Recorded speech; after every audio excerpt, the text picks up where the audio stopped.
And then Dude, it's just and of like all people, Michael B. Jordan like comes and kills it with a vampire movie. Like, oh my god, out of nowhere. Like so good. I have to imagine that's kind of how people felt with From Dusk Till Dawn back in the Yeah, day. yeah, Is to yeah, have it just out.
Good evening, hikers.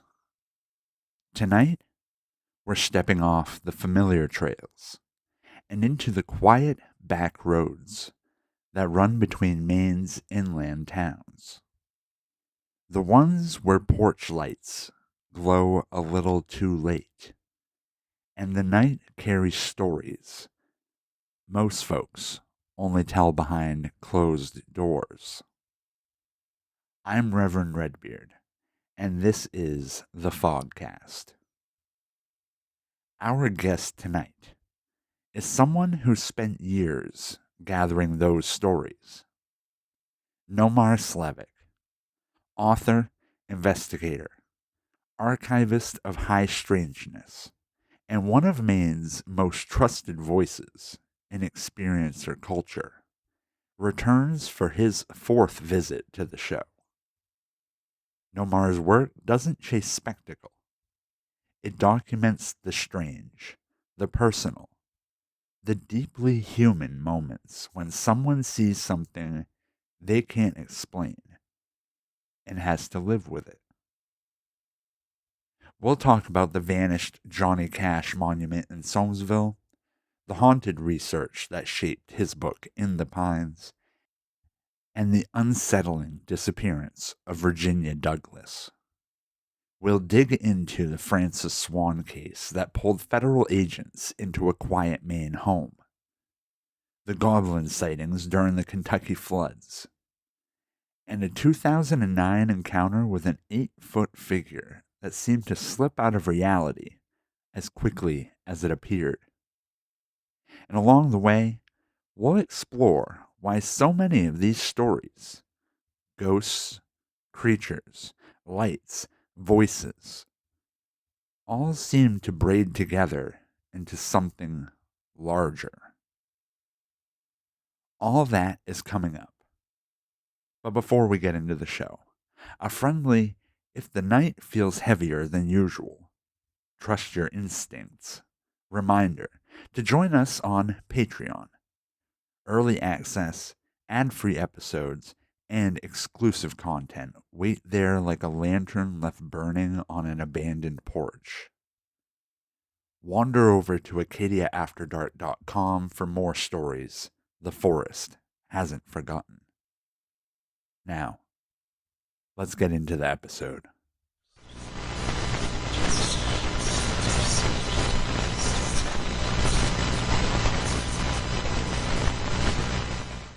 Welcome back, folks. I am joined this evening by good friend of the show, local author, spooky man, Nomar Slevik. How's it going, bud? Oh, it's going good, man. Thanks so much for having me back. We were just discussing this off air. I think I'm officially a three-peater on the show. And Yes. I just want people to know that because that's cool. Yep. The first person to be on the show 3 times. Also, technically 4 because we had that episode where we were talking Right. about It Welcome to Derry. I don't count that as a podcast episode officially. It was kind of bonus content, but still, that you're becoming a regular guest, and there's a reason. It's because you always come with some of the best stories that we ever hear. Thanks, man. So you've been busy, man, since the last time that we were on the show. You've been working hard. You cranked out yet another amazing piece of work here in the Pines. Heck yeah. Featuring a foreword by yours truly. I always like to mention that because I was very honored to be asked, and definitely couldn't have done it for much better of a piece of work. Because wow, man, you did come up with some crazy stories from In the Pines. And thanks so much, man. Thanks so much. And your forward was great as well. So like, I appreciate you wanting to like get down and collab on something. So we've collaborated, a number of times on a bunch of different things, and it's it's a nice pairing, I think. Yeah, I always like that. And you helped me out with the Johnny Cash, Cash in Somesville. When I was looking into that, you helped me out with that because you were the one that got a hold of the historical society over there. And that was another fun, weird case that strange. I can't remember if it was like, I stumbled across it on Facebook. Yeah. Just the weirdest stuff around here sometimes, right? Like, yeah. And for those who don't know or haven't listened to his video on that, there's this strange little monument to Johnny Cash in Somesville, Maine, which is a tiny, tiny coastal town, kind of settled between like Town Hill and Southwest Harbor. And there's a bunch of other little small towns mixed in there. Pretty Marsh, I think, is right there too. Yeah, Pretty Marsh is right next door. Hull Quarry and stuff. Anyway, so there's this little kind of a monument, but it's a pair of boots and a hat, a black hat and black boots. And there's a little sign there that says Johnny Cash was abducted by aliens. Is there a date? There's no date, right? I don't think the date was related to that. I think it was related to his birth and death. Oh, if I remember correctly. I don't think that they said that it was on a certain date. I'd have to actually look that up again. It's been a while since I've I'd have to look at the pictures. But so this was located at the Historical Society in Somesville, and it was right at the base of a footbridge that went across this really tiny body of water. Really crazy. So Reverend here found this picture online, and we were both like, what?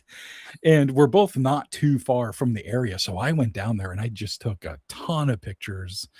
And then I emailed the Historical Society being like, what the hell is this? What is this about? And we got a response. And basically, they don't know really where it came from. Yeah, which almost makes it weirder. Yeah. And the lady in the email also alluded to the fact that it was going to be moved for this summer season. And I did send a follow-up email like right after, being like, okay, well, where's it going to? And like they never responded. I'm like, what the heck? So I don't even know where it is now.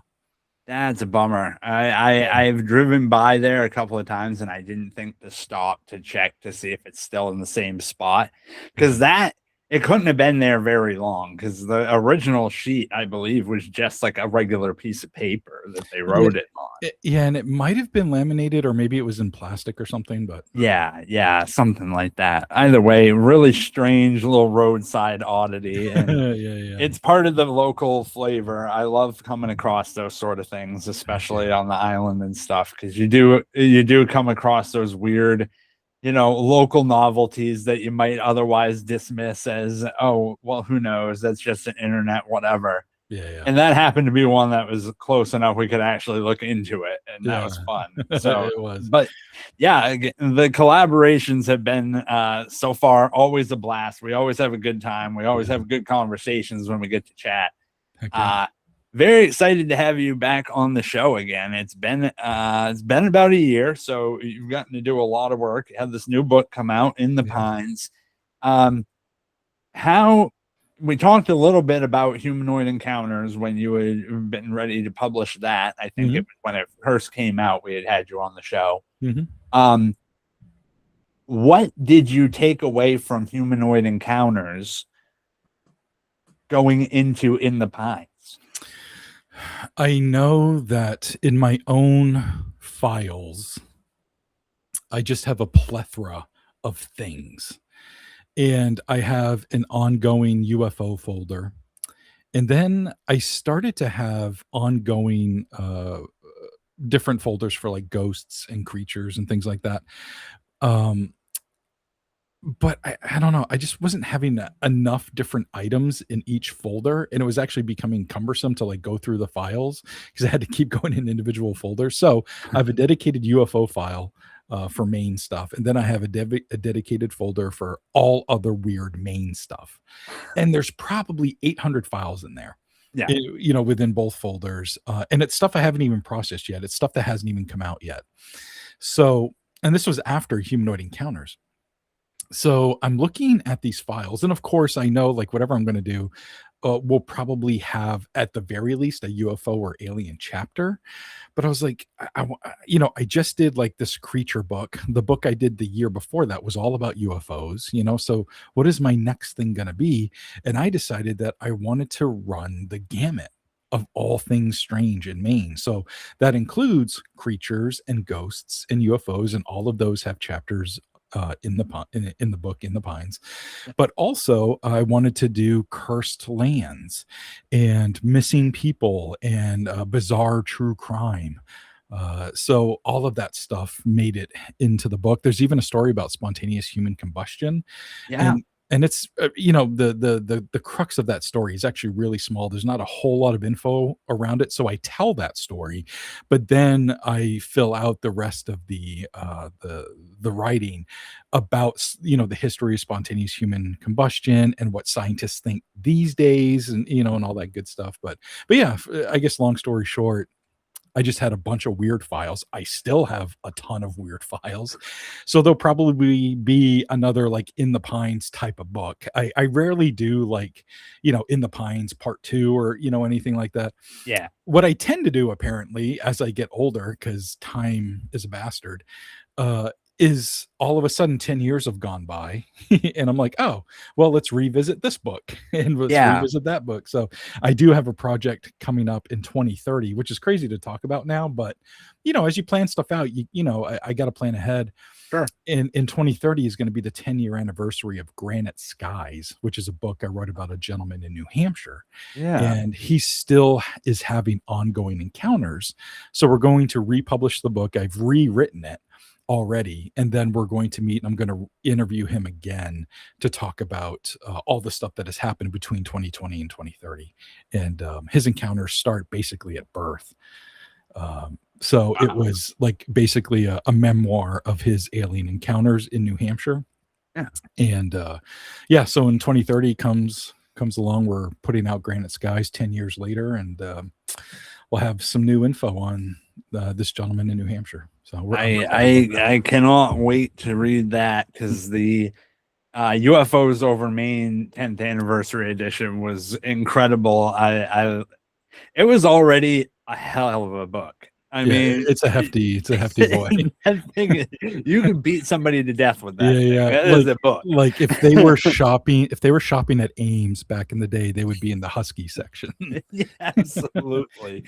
and so I gotta imagine that if you're revisiting another book, it's gonna probably add a little bit of depth to it. That seems to be the trend there, which is great. I mean, hey, you did a lot with the whole, UFOs over Maine. That was one of the first books, local Maine, like ufology books of that type that I'd ever read. Yeah, and it's actually the only one that came out at the time. There's been one other, I believe, one other that's not written by AI, because there's a bunch of AI BS that's out there, and which I accidentally buy, but I see a main book on strange stuff and I got to buy it. Sure. and then I'm like, oh no, it's all just in case. Then you see that cover art and you're like, yeah, I know. And I'm like, oh no. But anyway, so I'm excited about all that upcoming stuff, and I just have a ton of strange files that I just can't wait for people to read these stories. So Yeah. And you brought back your podcast at the same time, or kind of revitalized it. It's similar to your other podcast, but it's got a little bit of a different tone to it. A little bit of a different tone. It's a little bit more focused. It's still wildly overproduced. I don't know why I do this to myself, but it's got the background music and sound effects and all that stuff, and which is fun. That scratches my audio itch for me. That's same here. I hate it every time I'm editing it and I'm 12 tracks deep. Yeah. But at the same time, I'm like, I like it like that. I like hearing it. Yep. That's exactly right, man. Yeah, because you had sent me, I think it was the Lost in a Rennie's in Maine. The first episode, you sent that to me. And I was like, wow, man, this is awesome. Because I always enjoyed your old podcast. That was a blast. I told you before that it was one that I was listening to when I was, working and stuff like that. The new one is, like you said, a little more focused. It seems like you've owned in on a little bit more of a niche, and that's kind of a good thing. But you still find some weird stories, and Lost in a Rennie's in Maine is a weird one, man. That was a good story. Would you mind sharing that with the audience? Yeah, sure. So this is a case that actually lots of YouTubers and true crime podcasts have covered over the years, because this happened back in the 80s, maybe 1980. Don't quote me on the date, but it's in the book. And it's about this woman named Virginia Douglas and her husband Frank, and they're from this small town in Massachusetts. And at the time, in 1980, Virginia was retired, and her husband Frank had just retired from a bank, and she actually had worked at the bank too. That's how her and Frank met. But once she had children, she became a homemaker and took care of the kids and did all of that stuff. And before Frank retired, or in their older age, friends of Virginia had noticed that she had become a bit withdrawn. She'd seemed depressed, and she ended up opening up to a couple of her friends, saying, Frank, it's not like it used to be. He's not spending as much time with me, not paying as much attention to me. But when retirement came, she was really looking forward to Frank retiring, because she would have her husband back and he'd be around full time at the house and they could do all these things together.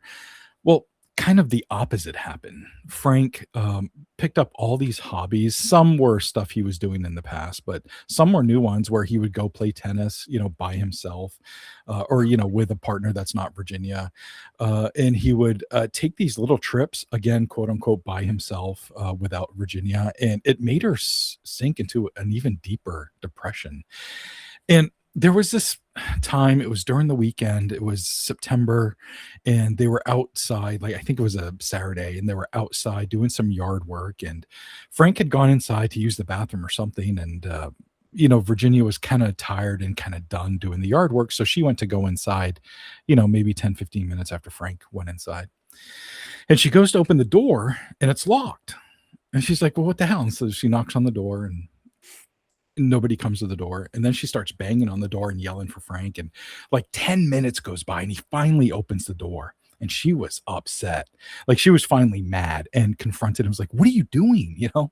Like, you locked me out of the house. And he's like, no, you misunderstood. Like, I laid down, I forgot, I didn't realize I locked the door, blah, blah, blah. Well, she was still kind of mad, but she went inside and she was kind of decompressing, and Frank decided to surprise her as a sorry, said, hey, I got a great idea. Let's pack up right now, spur of the moment trip. Let's go up to Bar Harbor, Maine. And she's like, what? Oh my God. Like, and her mood instantly changed. And she was thinking, oh, maybe this is the sign of Frank starting to change, and we'll get back on track and all that good stuff. So they pack up and they get in the car and they head out. And it's, like 5:00 at night on a Saturday. So they're in Massachusetts. So they get to South Portland, Maine in a few hours, probably 3.5 hours. And they check into a motor inn, and Frank goes inside and gets the room, and then, gets back in the car and they drive to the room and all that good stuff. They leave right in the morning, and, after some breakfast and stuff, and they keep driving. And they, I think, are going like Route 3 or whatever that is, to go through like Augusta and China. And they're going the back way to get to Belfast, to go to the coastal way. Mm-hmm. And so they reach Belfast in the afternoon, And Virginia says she has to use the bathroom and wants to go to Rennie's because she also wants to pick up a few things. So he's like, okay. So he pulls up in front of Rennie's in Belfast and drops her off, and she goes inside and he parks. Well, 10 minutes goes by, 15, 20 minutes goes by, and he's like, what the hell? So he gets out of the car, goes in, and walks right to the bathroom, knocks on the women's door. Nobody answers, but he sticks his head in. He's like, hey, Virginia, are you in here? Like, where are you? No answer. So he's like, oh, okay. So now he's walking around Rennie's looking for her, and he can't find her. So he's like, well, maybe we passed each other, like just missed each other. And she's outside by the car waiting for me. So he goes back outside. There's no Virginia.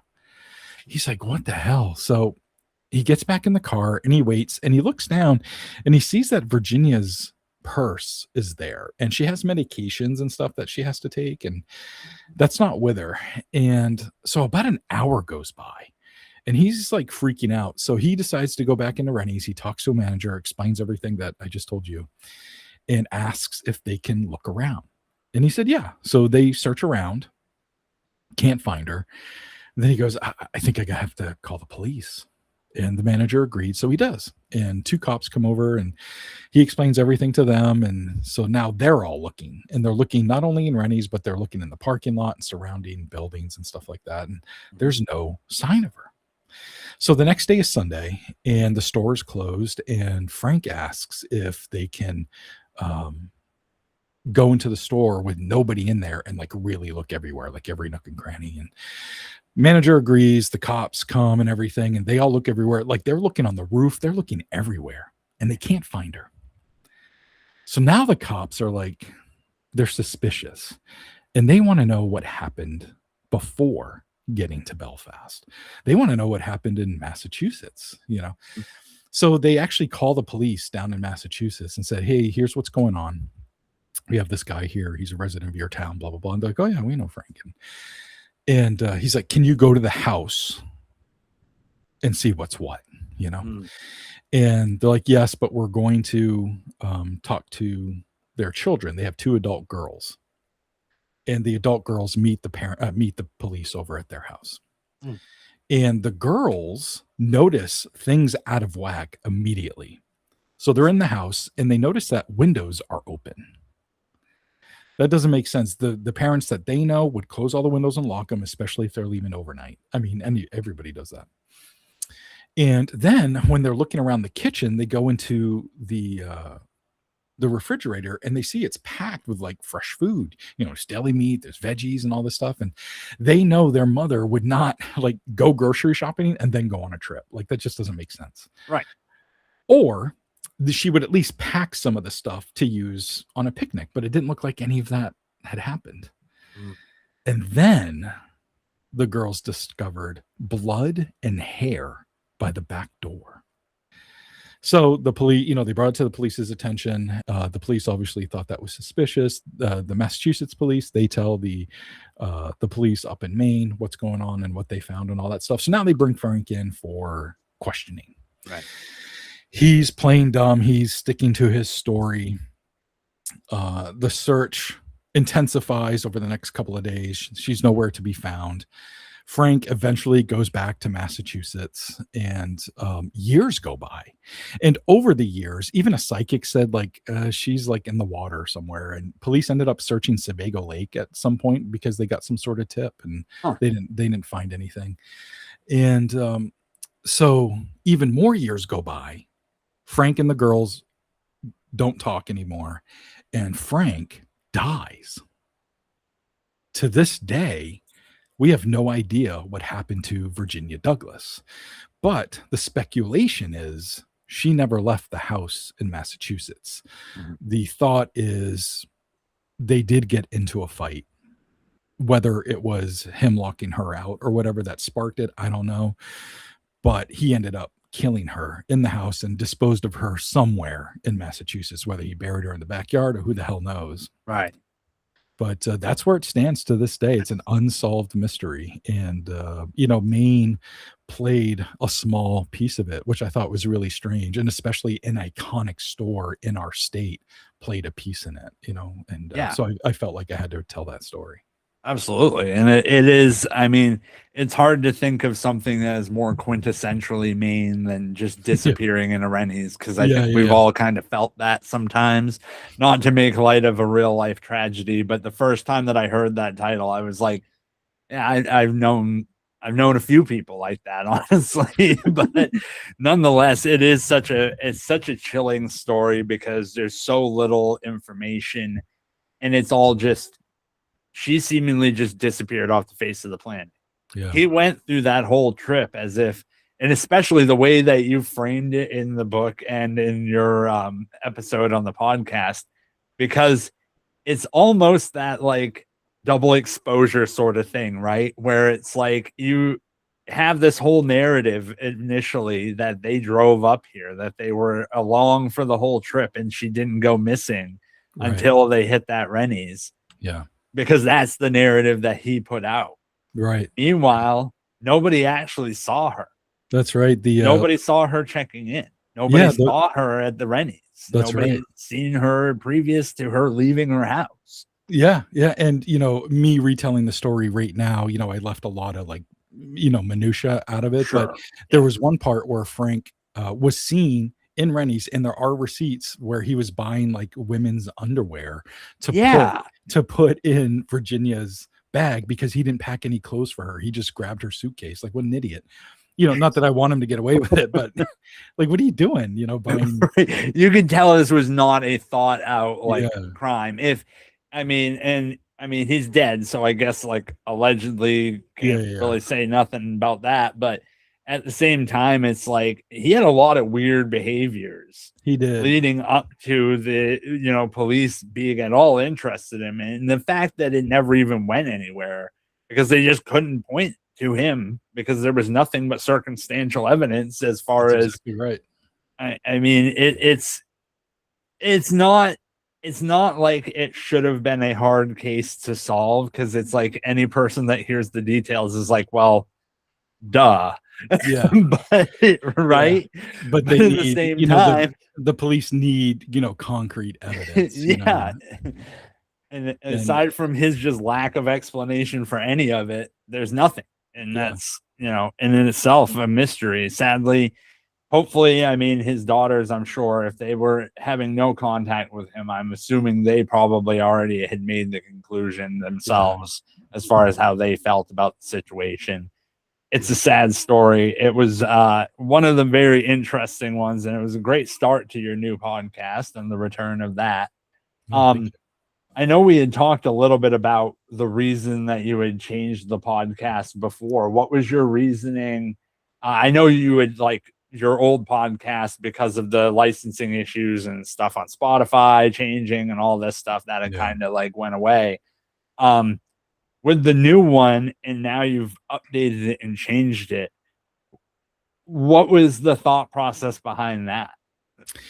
Well, I wasn't going to use anything copyrighted, and which Spotify allowed for a time apparently, but not anymore, because they have such a large musical library.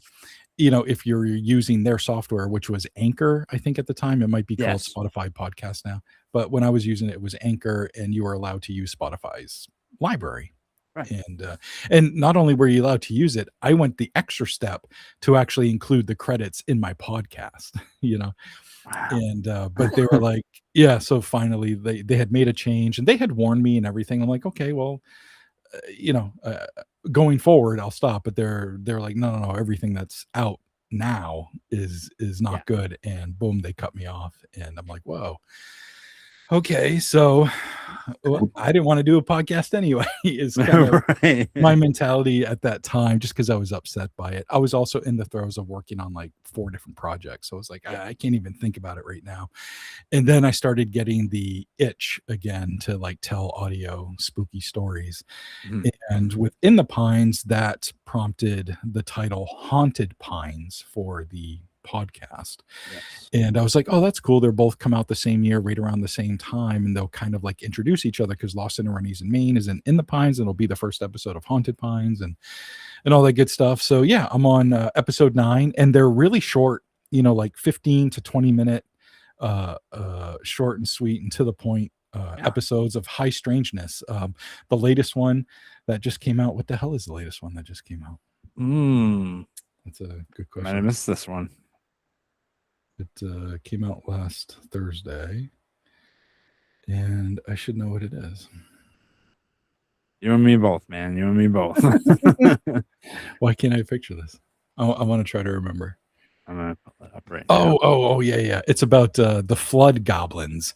So Kentucky in 2022 had devastating floods, historic floods, and during that time of the flooding, people started seeing these strange creatures around town, and like everyday people, like medical people, emergency people, not just like, I don't know what you think when you hear Kentucky, but some people might have, certain thought process, just like if they think of rural Maine or something. And yeah, like these were a lot of people in that were helping with relief efforts, for the floods in 2022 in Kentucky. So right, they were seeing these tiny creatures, and they didn't know what to call them other than goblins, because that's kind of what they look like. They had pointy ears, and they were tiny, and anywhere from like 1.5 to 3 feet tall. And some of them were seen wearing like burlap or like pelts, or weird, like archaic type clothing, and really strange. So a lot of people ran into them. So anyways, that's what the latest episode is about. But I find these these little short strange stories that I can tell, and they're bite size. They're perfect length for my drive right now, because that around that 15 minutes is really the sweet spot. They're very dense though. You do a lot. You usually include like audio excerpts from interviews. I've heard various episodes where you get news clips and add that in. You definitely add a lot to the episodes, as well as the narrative, and it's a fun and enjoyable listen. It's funny that you didn't plan that release at the same time. That just kind of happened that way, because when I saw the title In the Pines, and then there's like Haunted Pines, I was like, oh, that's brilliant, it's perfect. I was like, it kind of sells itself, right? But there was some other stuff you did with this new book as well that was very fun. One of my favorite features, and I know looking at the reviews on the book, I know other people enjoyed it a lot too, was the inclusion of the QR codes to be able to look up more information on it, videos, pictures, etc. I thought that was a really neat touch, and I can't say I've seen it in other books. I don't think I've seen it in too many other books as well. I have seen it. Obviously, QR codes is a thing, and people like in some articles and stuff will include it. But when I was writing the book, in one particular story, it was this picture that was captured on trail cam, and it was of this supposed ghost of like this soldier walking across a woman's lawn in front of her house. And it's a cool little story, like, oh, is it a ghostly picture type of thing? And so it was great to write a story about it, but I want people to see it. And, the old ways was to put like a URL there that somebody would have to like type out, hold the book and type out. Now, if they had the ebook, they could just like click on a link, but not everybody's going to get the ebook. And I like perpetuating like buying print books. So like, what could I do for print book lovers? I'm like, oh, QR codes. Now, I didn't want to do it with every story. I think that would have been overkill. But if there was a cool picture that I'm talking about, scan the QR code and you can see the picture that I've been writing about. And like you said, there's video, and you brought up Jerry Largay before we started recording. And so there's some video of like her campsite being found, and stuff like that. So but it's been a cool thing. I've gotten some great feedback on it. So oh, that's awesome. I very much enjoyed that feature. I think the interactivity of it is very cool. You're right about how it definitely, like, as far as like having physical copies and stuff, it's a good way of still having that digital medium and still keeping it, it keeps it some reason to look a little deeper. And I enjoyed that. I had a blast with them. As far as like the stories that you were finding, you went all over the place on this one. So humanoid encounters, you covered a lot of ground. You usually do in your books. Your books are, you go deep in the stories. You're not just surface level on most of them. And some of them, there's not a lot of information to go off of. Yeah. Like, a lot of them, you look at it, there really isn't much that you can look up on them. And somehow you manage to find something more to relate to it in almost every instance. I try to, Some of the ones in Humanoid Encounters, of course, you had some fantastic stories in that. But then there was ones that I had heard of locally to me that you told in the story, because you're a local boy, you grew up around here, you probably heard the same rumors and stuff as I did. One of my favorite ones that when I read it, I got a chuckle, the Up Island Spider. So out on Islesboro, that was one that I remember hearing when I was a kid. Like really young. I think it was like an uncle or something like that. It said that to me one time when we were camping to try and scare the crap out of me because I hated spiders. Then to hear somebody put it in print, it was like, wow, man, it's so good. And I'll give it up to Islesboro too. Like around Halloween and stuff, they'll put like huge spiders like on their Islesboro sign. So like good for them leaning into it. Yeah. Well, like we said, like a lot of the local area kind of has that charm to it. And we take our spooky very seriously up here. Heck yeah. But you did, again, you covered a lot of ground. How was research for this book? You had a lot of stories you said kind of in your back pocket. And I'm sure that some of them you pull them right out and you already got them ready to go. I do, yeah. But even though, like, because we're talking, I can't remember if we were recording yet, but like right now, I have a backlog of like 800 to 1,000 files that I've yet to do anything with. I still need to process them, if you will. And so what I do though, once I finally get into the mode of writing a book, I do have a ton of stories ready to go, but I don't know the full story yet. I just know the really interesting, creepy thing. Yeah. But now I need to know more, because I want to tell a well-rounded story. I write nonfiction books, but I want them to read like a novel, so they're interesting and they're page turners. Like growing up when I was young and getting these UFO books out of the library, I mean, there was a snooze fest, and I don't want to name names, but there are some authors out there, man. But boy, oh boy, they read like textbooks, and I'm just looking for that little nugget of the actual creepy story, like what the hell happened.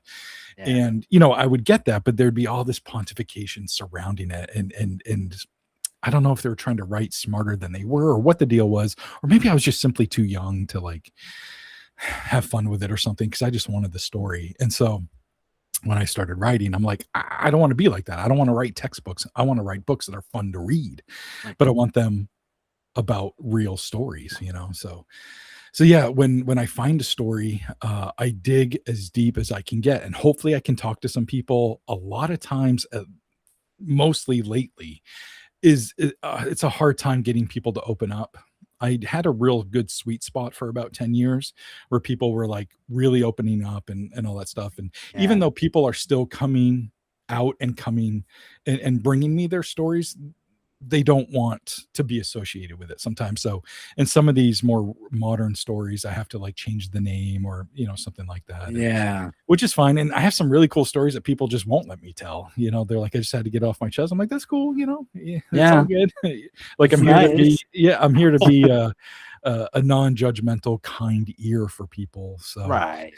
If that's what I can be, then that's what I can be. But if I can, let other people read these stories or know these stories, through my podcast or something, then that's icing on the cake, Sure. And I mean, part of the thing that makes, storytelling, at least like in the context of the way that you're a collector of stories of sorts, is that when people start sharing stories with you and then they read somebody else had a similar experience, sometimes it'll cause them to it'll jog their memory and remind them of something they didn't really think of before, or sometimes it can kind of shake it loose and kind of make them feel a little more comfortable with sharing something that they otherwise wouldn't have. Yeah, absolutely. And that's a huge part for me. We were talking about this book, The Granite Skies, that I wrote about this gentleman named Mike Stevens, and a huge part of that, getting his story out was very cathartic for like the both of us, and that kind of like snuck up on us. We didn't realize it was going to be like that.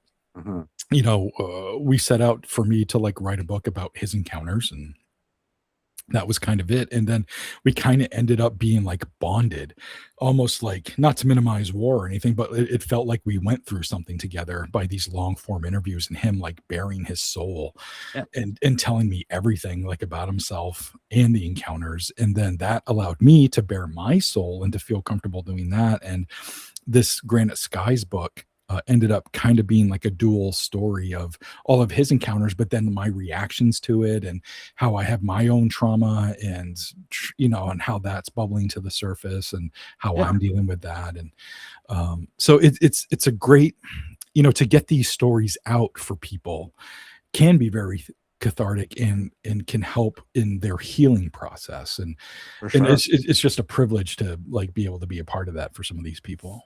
Yeah, absolutely. And you play a key role in that, because again, you being not only a welcoming ear, but also somebody that's heard it or experienced it before helps a lot. And it's something, you're in a unique position to do that. And it's a type of therapy in and of itself, right? Yeah. Because a lot of people, they don't have people in their close relation that they can talk to about this stuff. So when they see you at a conference, or they see you at a book signing or something, and they can have that chance to share, or they can reach out to you, it's always a good thing for them. Hopefully more people hear that, and they understand it's more normalized nowadays than probably ever before. Yeah. Be more open-minded about experiences of all kinds of life, right? Yeah. I mean, in the last few years, I've talked to so many people who were just your average Joe, your person that you wouldn't have thought anything of. But it feels like when you talk to people up here long enough, everybody's got a story somewhere, right? Yeah. Everybody. Like my dad is a gigantic skeptic. He has been his whole life. And in talking to him just throughout the years, just being his son, strange stories have emerged. And he'll and he's just like, oh yeah, I don't know, I didn't know what that was, but I was just like, whatever. And I'm like, what? You saw like a green entity in the basement, in Fort Kent. Like, what are you talking about? That's not normal, Dad. And just blows it off like, whatever, old basement, it's a thing. Like, and it's New England. It was probably a dream, like whatever. And I'm like, okay. Well, there was another time when you were with Mom and you saw something, and well, yeah, okay, that wasn't a dream, and I did see something. I'm like, okay. But he's been a great supporter of all my stuff. But I know, all these people don't know me that are listening, but to know that my dad is a huge skeptic, but he has stories too, multiple stories, right? Is, like, that's crazy. And so, like, to me, knowing that, like, everybody's got something, almost everybody. Yeah. I mean, and the funnier ones to me are exactly that, is where they have something that's an absolutely mind-blowing story. Do not recognize it at all as anything worth telling. Right. Just like, oh, it's just another day, like going to the grocery store or something like that. And they just blow it off out of hand. And they're like, oh, I guess it was a little weird. And it's like, really? Just, I don't know. I guess that's part of living in Maine, being in the fun old pine tree state, right? Yeah. But, a lot of reserved people, and, people don't want to come across as crazy or whatever, but like you were just saying, it's becoming more and more normal, all these UFO drops from the government, and so it's becoming easier to talk about, which I think is great. So that's a great one. I haven't gotten to really talk to you about that. Let's get a little bit of that. So what's your take on the most recent? So they've dropped, I think, 3 sets of files. I actually think they dropped a 4th one. Like, oh, they did. I think so. And I think it was like just recently, like within the last week, they dropped the 4th one. I'm pretty sure. I haven't checked out the 4th one yet. The 3rd drop, I wasn't as impressed with the amount of like video evidence, if you will. What was interesting about that one, though, is that it was witness video. It wasn't like these government files in government videos, which are also great, but it was witness videos that they were taking seriously. And they kept these videos on hand, and they're all taken on cell phone or something, and a lot of them is just kind of like a twinkling light on a black background or something. But there's this one great one where there are these two orange orbs, and they're flying kind of like in formation in the sky, and you can see them like through the trees and all this stuff. It's pretty incredible. So that was really great. And there was a lot of foreign UFO stuff in this latest drop, and some of the Moscow stuff was super interesting. So yeah, that's my thought on the latest drop. The drops in general, 1, 2, and 3. 1 was the most dense and complex, and I went through every file, watched every video, looked at every image. I didn't read every word of every file because that would be insane. I'd still be doing it.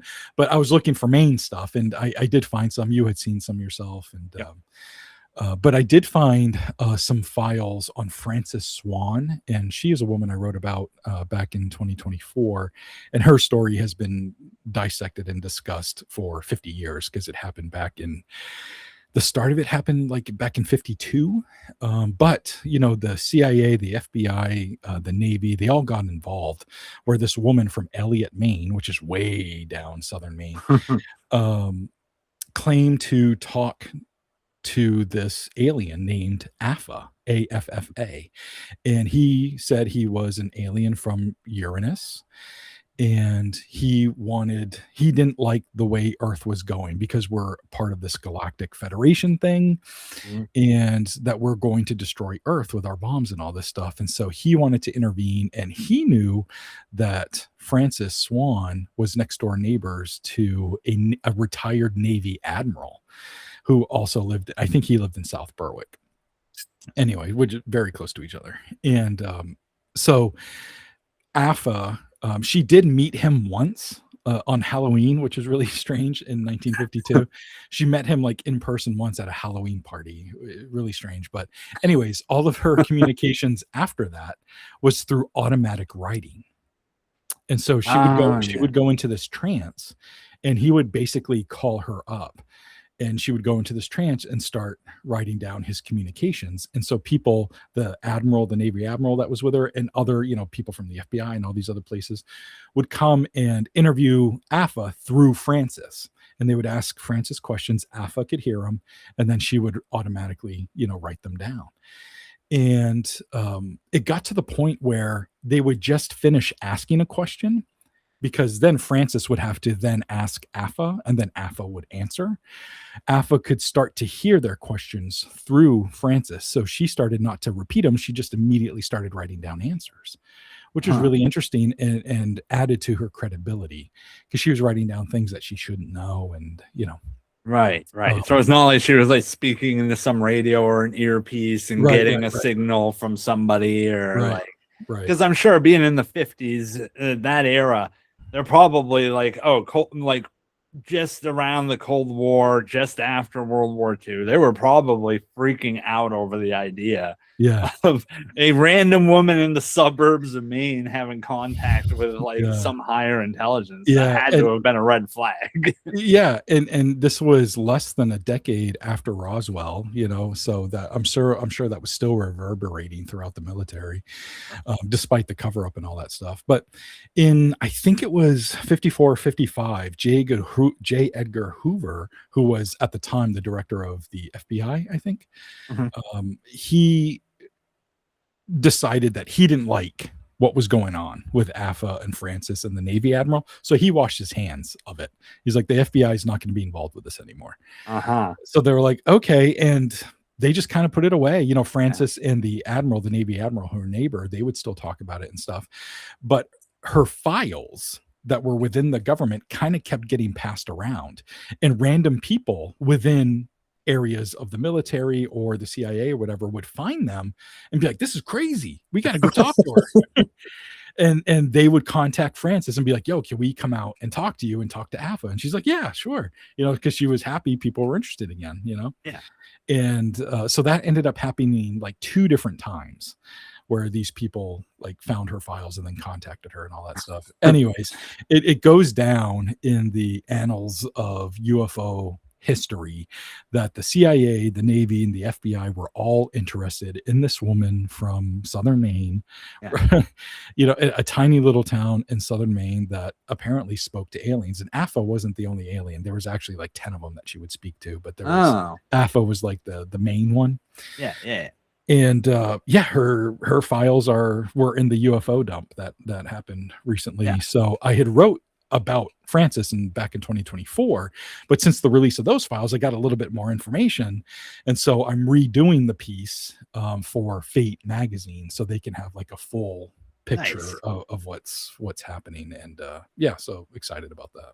Yeah, that'll be awesome. Very much looking forward to seeing that in print. The whole story is absolutely wild. I do think it was so funny, and that was something with the first UFO drum I saw so often was Hoover just being like, nah, don't want to talk about it. Yeah. No, FBI wants nothing to do with this. He was such a hater. And then I imagine like Mulder. I'm just imagining literal David Duchovny coming in later in the 80s and being like, what is this? And he contacts this elderly woman.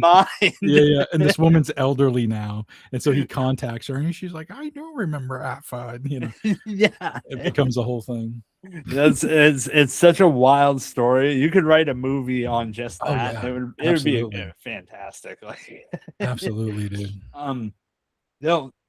That's a good segue right there, actually, man. So you have been right up on the you read a ton. I don't know how you do it with as much work as you do, man. You're reading, you're seeing movies all the time. You manage to cover a lot of ground, man. I don't know how you do it, but you've been seeing some good movies this year. We've been eating good in the horror sphere. We talked about that when we got to talk about it. I know it. Yeah. So this year so far, what's been like some of your standout ones that you've gotten to see this year? Because there's been some really good ones. I'd like to hear your list. Yeah, there's been some stinkers too, but I actually have a running list. So bear with me 1 second. Yeah. Okay, so at the start of the year, this is before I knew about Obsession. I don't even know if the trailer had dropped yet. And this was before, like I knew about Backrooms, from YouTube, but I don't think I even knew it was going to be a movie yet. A movie came out called Primate, and it might have come out in like January, maybe February of this year. Yeah. And dude, Primate is friggin' fantastic. It's so good. They really build tension. I mean, it's a ridiculous premise and all that good stuff. So you got to go. It's a popcorn movie, but it's genuinely scary. Some great jump scares, and it's not only relying on jump scares either. And some of the kills are incredible. So Primate, which is definitely streaming, so people should check that out. Yes, I've seen it on the list. I was not sure about that one. Monkey movies, anything that has to do with a monkey or a chimpanzee is kind of a hard sell with me. Sure. Yeah. So to hear it's good, that goes a long ways. I was skeptical. 9 times out of 10, I would have been like, it's gonna probably not be worth watching. Yeah, but they took themselves so seriously, and it was freaking great. And the monkey, the chimpanzee, whatever the hell he is, was truly scary. Nice. So yeah, I thought that was great. Send Help, that was awesome. That was fun. That was popcorny. That takes place on like an island. These people, like there's a plane crash and this woman is taking care of like her boss, but her boss was like a complete dick to her, like in the office, and passed her over a promotion. Well, now they crash land on this island, and it's just the two of them who've survived.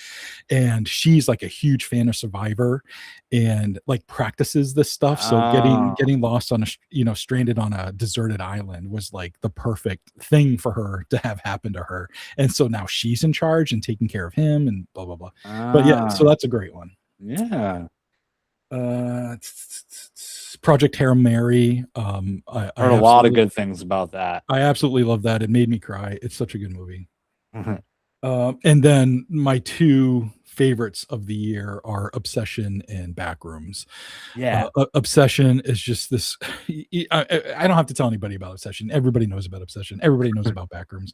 But one you probably don't know about that kind of got lost in the shuffle. I think Obsession came out and then this movie and then Backrooms came out was Passenger. Passenger had this viral marketing where it's these 2 guys driving and then they stop and one of them has to pee. Yes. Yeah. Yes. So I went and saw that, and it is friggin' fantastic. It's nothing like Obsession. It's nothing like Backrooms. It doesn't elevate horror. It's definitely a standard horror movie, but it does the tension right. The acting is phenomenal. They take it seriously, and the scares are friggin' great. And they play around with technology where you see something like on a screen, and then they look and it's not there, and then the vice versa happens, and it's really well done. And even the ending, for me anyways, is satisfying. So I would definitely recommend Passenger. I don't think it got a lot of good reviews, and you can't blame it. Obsession comes out, and then Backrooms, and it totally got overlooked. That's kind of been a sad part, and I hate to say it because we've been spoiled this last couple of years in particular. There has been so much good horror out there. Like Weapons, The Substance, what Sinners was another Sinners, one. Oh my god, Good Sinners Boy was another movie. Good Boy is freaking amazing. Just last year alone, I can name 3 movies that kind of ruined a good chunk of the last decade of horror for me, simply because they were so far above. And I said this to my fiance at literally, like, we spent like 2 months after watching Sinners where we couldn't watch any like other horror movies. And I was just like, because it just doesn't hit as hard. Yeah, it's no fault of these other movies. It's just when you set the bar so high, and dude, and of all people, Michael B. Jordan like comes and kills it with a vampire movie. Like, oh my god, out of nowhere, like so good.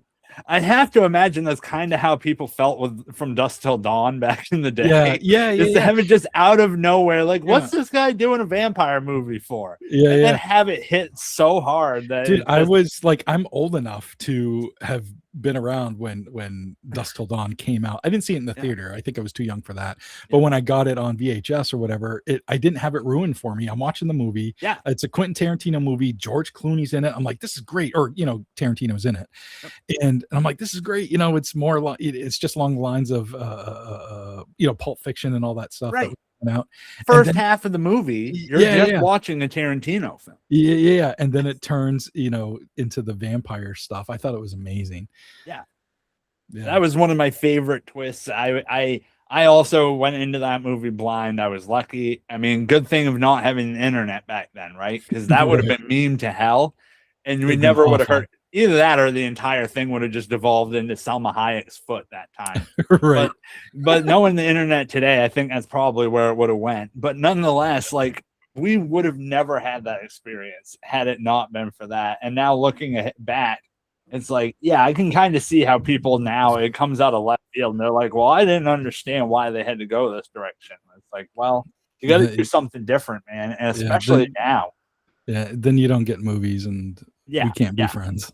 Right. Yeah. I feel that way. I feel that way about a lot of these. I mean, I saw people genuinely, it doesn't matter how good of a movie it is. There's always going to be a certain crowd that's going to have something to say.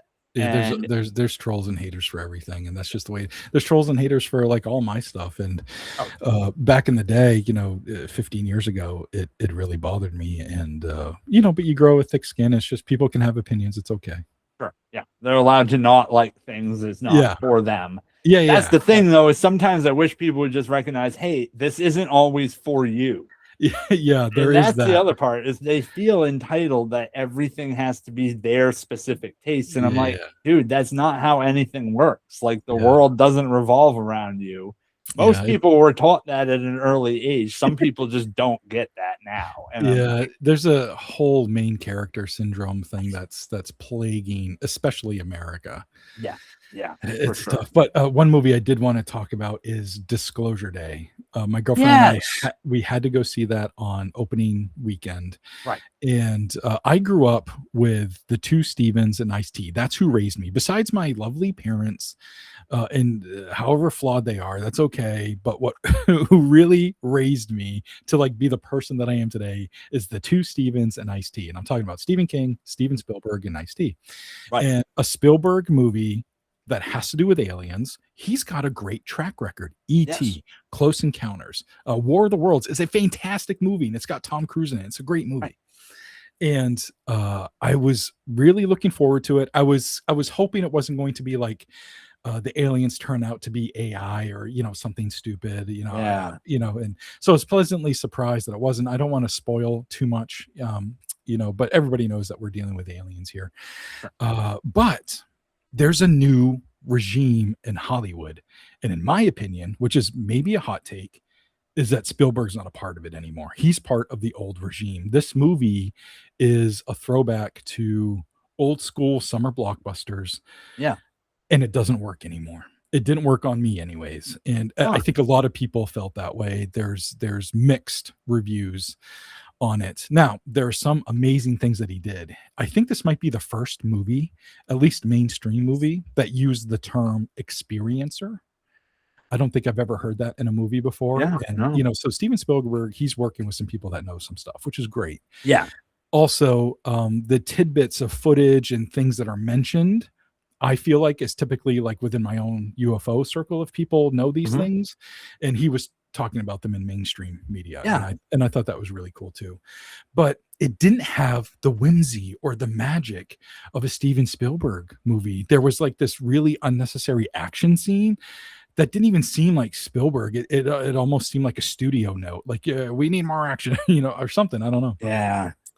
But there were definitely some great aspects, but like if I were to grade it a C+, wow. and this is a movie by Steven Spielberg about aliens, the current UFO, like taking it seriously as this is an actual thing. Now the concept, again, I don't want to spoil stuff, but like what happens to the main characters and all that stuff, fascinating, really cool story. But again, it didn't have the whimsy. The acting was top notch. Emily Blunt, who played like one of the main characters, she was just absolutely phenomenal. Yeah. And the movie wouldn't have worked if it was somebody else, at least in my opinion. But yeah, so really interesting movie. It wasn't it didn't hit on all the things I needed it to hit on. It set a high bar for itself in a way. It did. Part of that being because it is Spielberg. And again, Yeah. you mentioned it, and you're 100% right. He's got a track record for being consistently doing some of the best when it comes to that type of movie. Sure. And it's not even about it being sci-fi. It's just specifically that interstellar visitor sort of niche. He does it every few years. He usually does tell a very compelling story, and he knows how to capture it on film. Yeah. But I think something about that kind of going into Disclosure Day, I think a lot of people were looking for that new bar on the ladder. Yeah. And how do you top your own, success? I know. But also, it's got to be tough. But and then on top of that, you look at like the world we're living in now, right?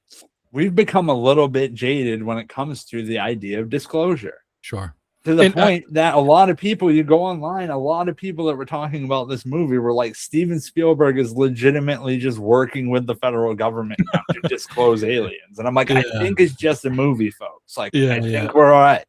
Yeah, it's definitely just a movie. I don't think he's a disinformationalist or anything like that. But and again, don't get me wrong, there are some great aspects to the story, but it wasn't written particularly well, in my opinion.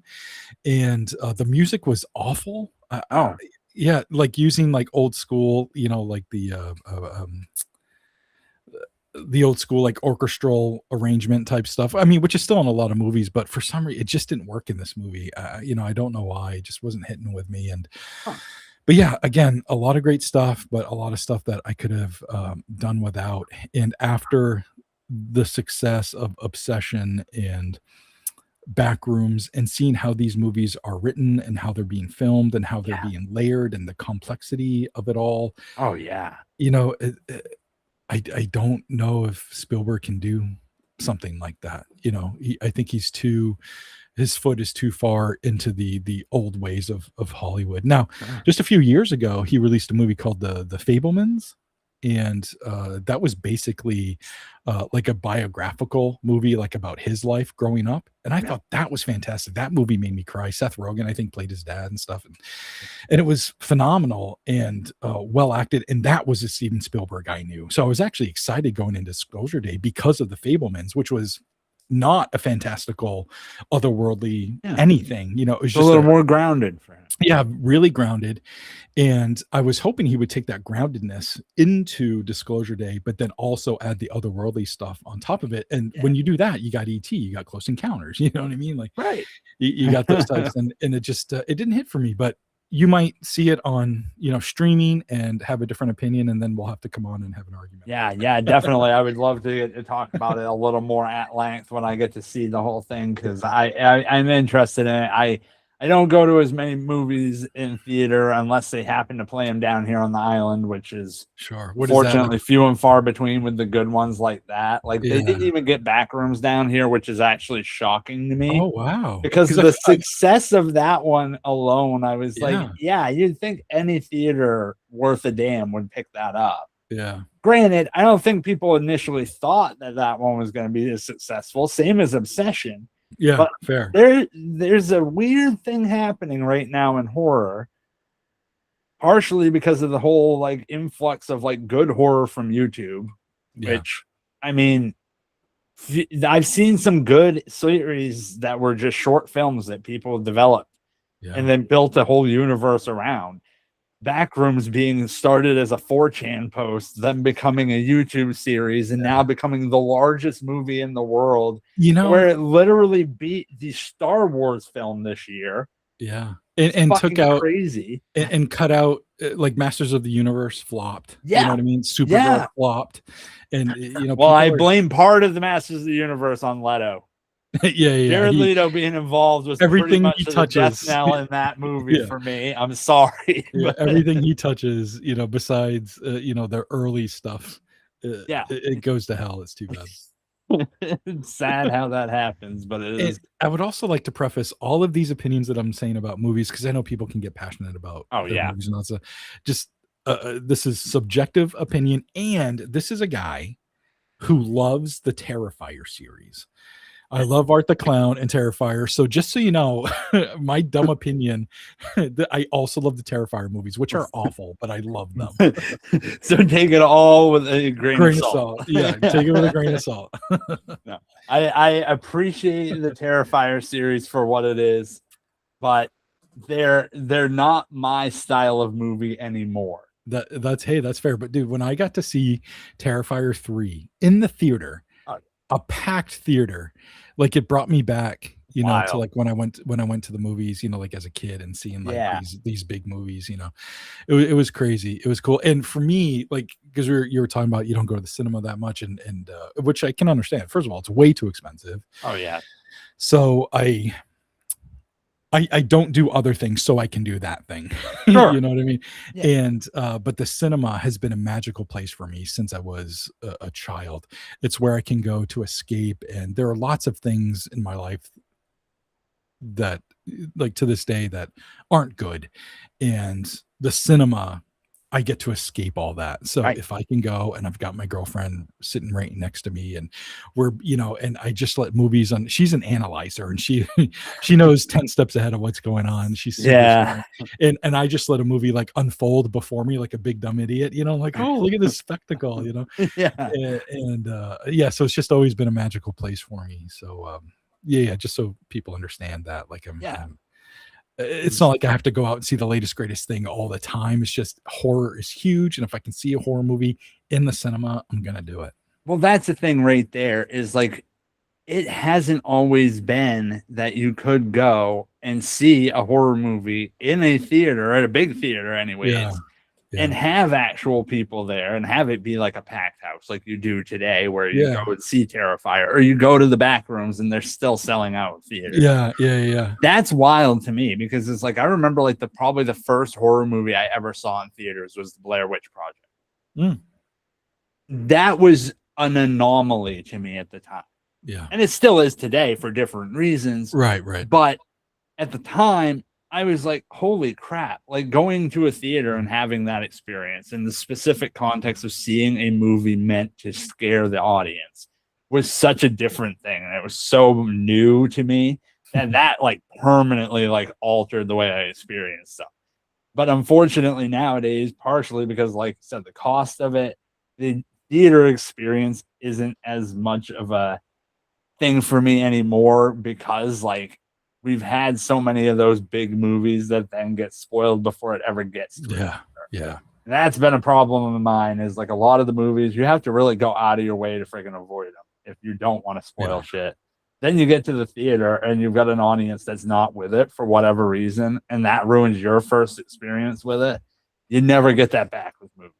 Yeah. So lately, it's like I prefer to just be at home. I can watch it with my family. I can sit and enjoy it at my own leisure.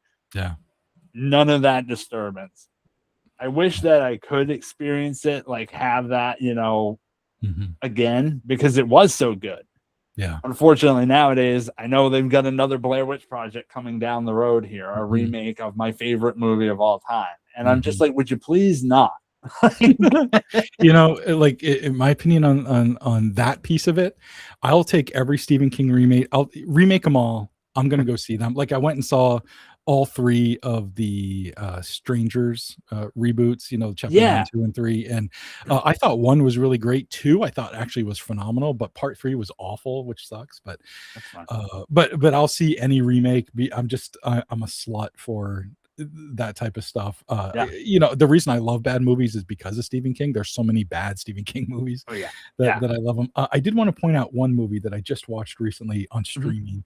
It's called Good Luck, Have Fun, Don't Die. It's got Sam Rockwell in it, and it's like horror adjacent, but also like time travel and apocalyptic, and it's friggin' phenomenal. There's a lot of dark humor in it, and I definitely recommend it. I'm gonna have to check that one out. Yeah, Good Luck, Have Fun, Don't Die. Who maybe it might be on one of those. Yeah.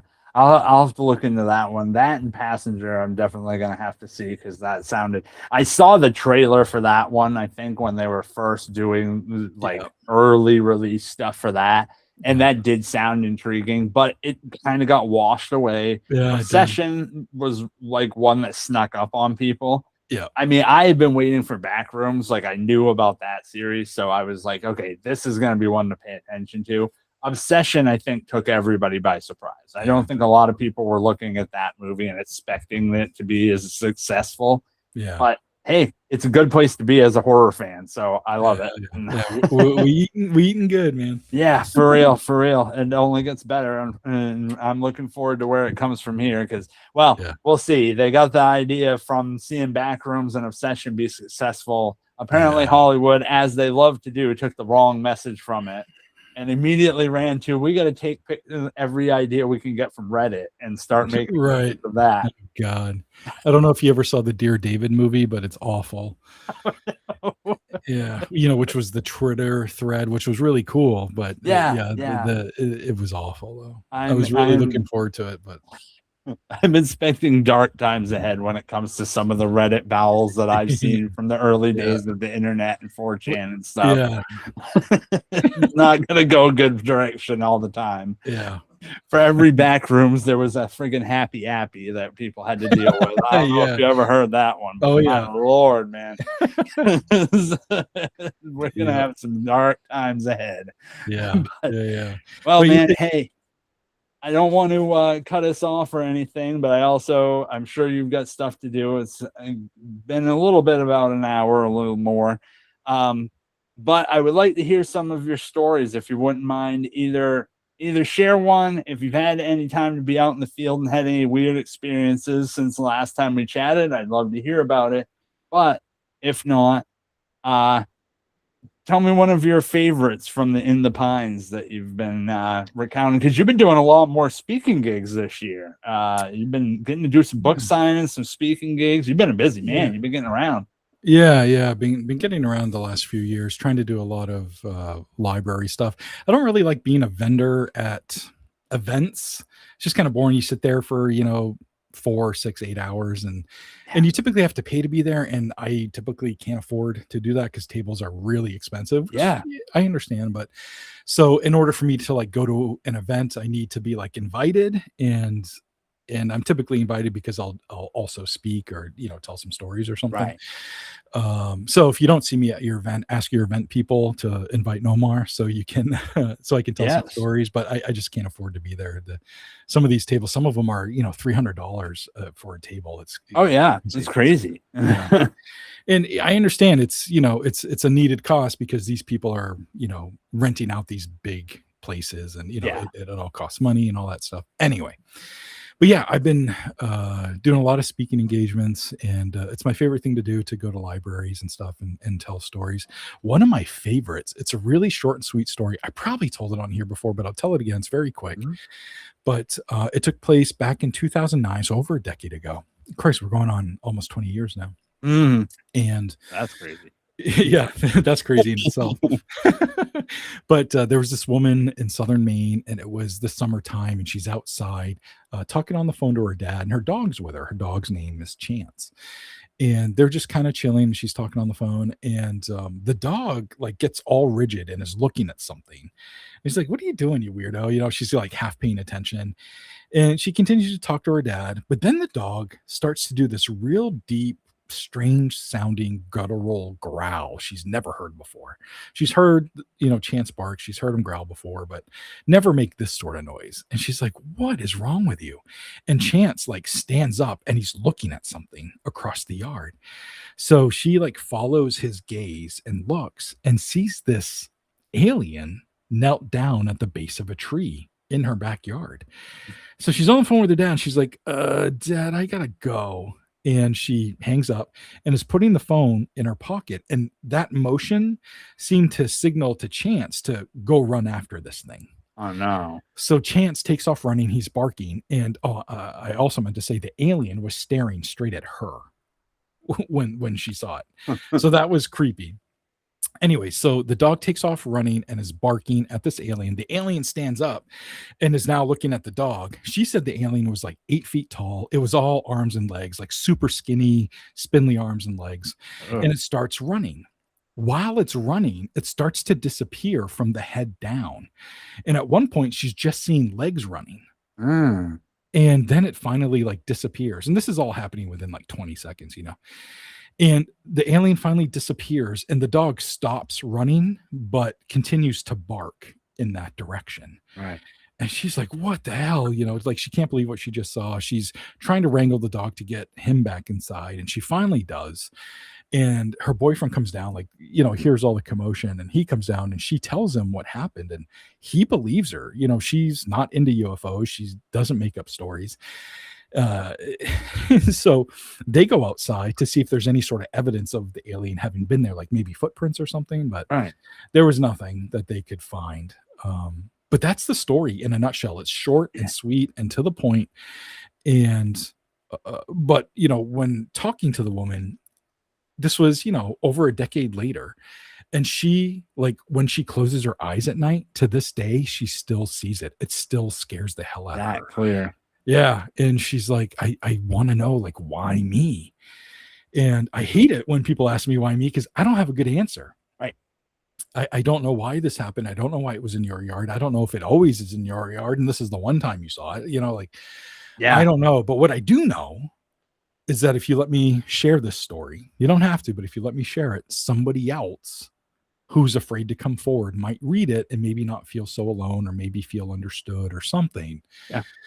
And that seemed like a good enough reason for her to share the story. And I'm so glad she did, because it's a favorite of mine. But I think it's important for other people to be weird stuff happens. And it's when you're not expecting it. She was just outside during the summer talking to her dad on the phone, and this crazy thing happened. Yeah. Yeah. Something that could change her life for forever. She's going to probably think of that every night for forever. Yeah. It's a weird one too, because the description of how it just kind of disappeared or dissolved, sort of, that reminds me, and I think you even wrote about it in one of your books, Glimmermen. Kind of reminds me a little bit of the description of that. Now, granted, this was one that was she could see it and then it transformed, or changed its, however you would describe it. sort of reminds me of that phenomenon and how people describe them, right? And that's become like a more and more common thing, mainly because of people sharing their stories of that. Yeah, because I think otherwise people think you're frigging crazy. What do you mean you saw waves in the leaves? Yeah, everybody sees it's hot, like, you know. yeah. But then when somebody is really an experiencer and they know the difference, they hear that description, it means something to them, and hearing it through that context, it can change the entire thing. Part of what I love about this show is having it as an open channel for people to share their stories, but also to let them know too that other people do have these experiences. Yeah. And we don't understand it, but the more stories we get, the little better of a view we get. Every time we're kind of getting a better picture of things. I like to think so anyways. I mean, I like to think so. Like, us. It's shaped my opinion where I feel like all this stuff is connected. Like, you know, because Bigfooters, they see everything through that lens, and paranormal investigators, they see it through a ghostly lens, and people like me see everything or through an extraterrestrial lens. But, you know, over the last, 5-10 years, I'm like, I'm pretty sure this is all connected. We're just talking about the same stuff using different words. You know, like I feel like it might be all interconnected, but I still don't have answers of that. But yeah, I definitely feel in kind on that. And honestly, the more I see, the more I hear, the more I tend to believe that is the case, that we don't understand how they're all connected, but this unseen world that we get glimpses of once in a while, for some reason up here, we get more of it than others. I don't know why, and who knows if we ever will understand why, but it definitely seems to be a factor. I think that there's also definitely, more to be said as far as when people are willing to talk about it more, they're willing to share their stories. Some people look at it as, oh, well, you got people like you and me, you're a writer, I'm a podcaster or whatever. There's this certain demographic now that kind of prey on people's stories, and they're not doing it in good faith. They're not looking at it as they want to lend a voice to this story. They're doing it for personal gain, or whether it's to farm content from them, or whether it's to mock them for it at some point or another. In some cases, I've seen both, and it's awful. So it's good that there are people that do come forward with good faith like you do. Yeah. But I still struggle with imposter syndrome, and I'm like, am I doing that? Am I farming for content? No, we had a great conversation. And then I got this from a newspaper. So, like no harm, no foul, you know what I'm saying? Like, yeah, right. But when I talk to people, it's always very, very genuine. And I always make sure they leave an interview like feeling good about our talk. And just because you told me a story, it doesn't mean I have to use it. You can also change your mind. I make sure that even like after we leave here, let's say I write the whole thing up and then I send it to you and I'm super excited about it. If you say no, it's out, and that's okay. I'll feel sad, in my head for a little while, but I'll get over it. It's fine. Yeah. So it's important to respect experiencers. That's a huge part of it.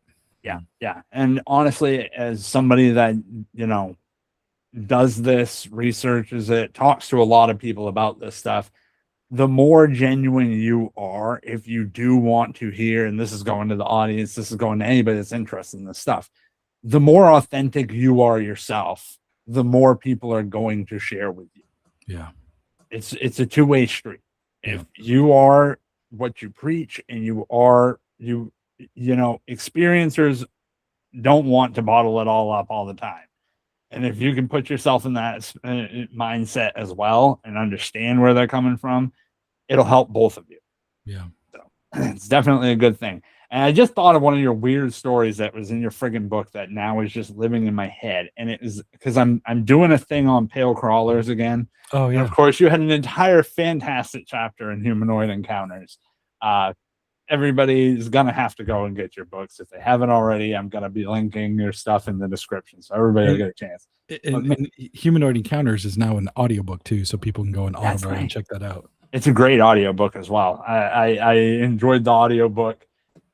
The only complaint I had with the audiobook was not because the audiobook was bad. It was because you have the perfect narration voice, and then have somebody other than you narrating. And I was like, I get why you did it. Yeah. I'm just like, man, that's why I'm so glad you got a podcast again. Yeah. But there was one story in there that has just been living rent free in my head since then. And it was this random blurb about a pale crawler that ended up stealing a Plymouth, I believe it was. Yeah. And man, it's like those are these weird ass stories that So we just come up strange. with, and it's like you'd never believe it. But there was some guy that's like, I know what I saw. Yeah, and I think he was hiking Katahdin. I think that's the same one where he was hiking Katahdin and he If saw that's the this one, thing. I believe it was. Yeah, which is crazy. Like, you just picture a pale crawler in the parking lot, one of these Katahdin trails. Like, oh my God. Yeah.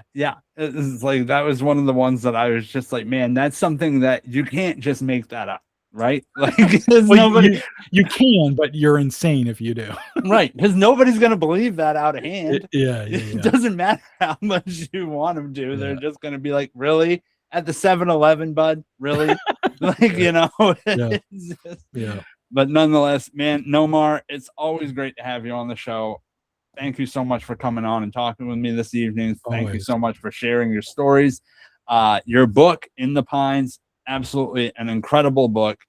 I'm working on my review right now for it, but everybody in the audience, do yourselves a favor, go and grab a copy, because it is honestly, you've done it so often. You managed to find such a wide span of stories that there's always something to go back to and then just rediscover. That's your awesome. Books, they very rarely do I reread books. So the fact that your books are consistently ones that I'm rereading all the time, that says a lot to me. Yeah, so, well, me too. Thank you. I appreciate that. And I hope that the audience gets a chance to enjoy them as well. Yeah, you can, if you're in Maine, there's a bunch of places you can get them locally: Pro Libris, Green Hand Bookshop, Briar Patch, Emporium Spooky Goods, H&H Mercantile.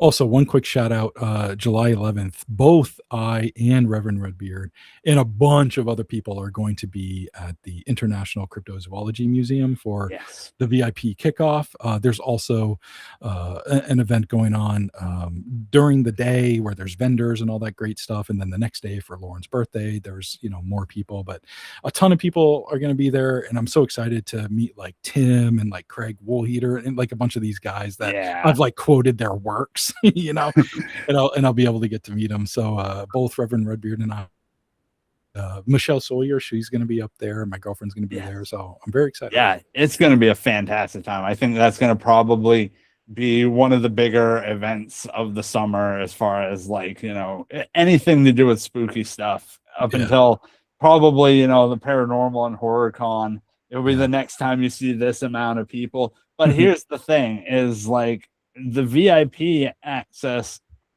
It's all of not just your random Joe Schmoes. There's a lot of experts that are going to be there. There's going to be, I mean, like you said, it's going to be a who's who of cryptozoology people. Yeah. If you haven't already, I think they're still doing tickets pretty much right up until the event. Oh yeah, like, I'm sure. You might even be able to still be a vendor too if there's some people out there that want to be a vendor. Yeah, worth looking into. But yeah, definitely that'll be a fun event. I'm very much looking forward to that. I can't wait to see all of the people that I know and meet some new ones there, because I'm sure there'll be plenty of unfamiliar faces. Yeah. So it's going to be a blast, man. What else you got going on this summer? You had a whole list of stuff you've been doing. I got a whole bunch of stuff. July 18th, I'm going to be in Ripley, Maine, at this place called Labyrinthia. It's this really cool place. I actually investigated it for ghosts like over a decade ago, but I've been invited back to go there and tell some UFO stories. So I'm excited about that. July 18th. So that's Ripley. In August, I'm in a couple places. So August, September, October, I'm booked all over. It's mostly libraries that I'm booked at from August to October, but I'm always looking for more. So if there's a library, somebody out there that wants me to come by and tell some spooky stories and let me sell my books, I'm your boy. Hit me up. Yeah, definitely. I would highly recommend. He is a fantastic storyteller, and he's got more of them than you could ever imagine. Honestly, he's always got a good one to share. So definitely hit Nomar up. I will be putting all of his info in the show notes so everybody that's listening can find him and check out his work. Nomar, thanks again, buddy. It's always great to have you. I look forward to doing it again soon. Absolutely. We'll definitely get together. But thank you all. We'll be back in a few.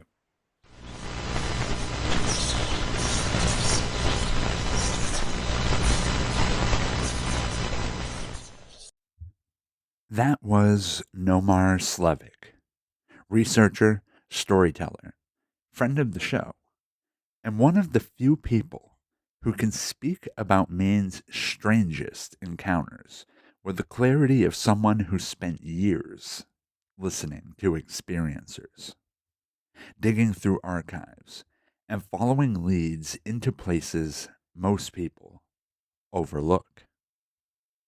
In the Pines isn't just a book. It's a record of the state's hidden history, built from the voices of people who've carried their stories in silence for far too long. We touched on the Douglas disappearance, the Francis Swan communications, the goblin sightings in Kentucky, and the ethics of collecting stories from people who've lived through something they can't explain.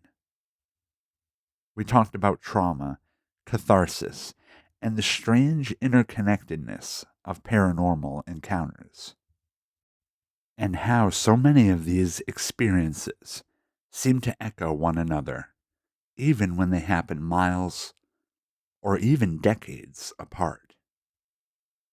If you want to explore more of Nomar's work, pick up In the Pines, check out Humanoid Encounters, and listen to his podcast, Haunted Pines.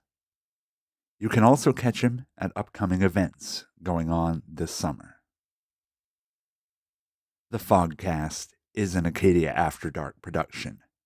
Our intro theme was written by local Maine legends Pine Tree Riot. Background music and sound effects are courtesy of Epidemic Sound. If you enjoyed the episode, please leave a like or drop a rating, whichever your preferred platform allows. And finally, if you'd like to support the show, consider following us into the woods on Patreon and becoming a lantern holder tonight. For less than the price of a cup of coffee, you can gain early access to ad-free episodes, digital extras, and exclusive content such as the Lantern Logbook. Head over to AcadiaAfterDark.com for more horror from the fog-drenched woods of Maine. Until next time, keep those lanterns lit and stay safe out there, hikers.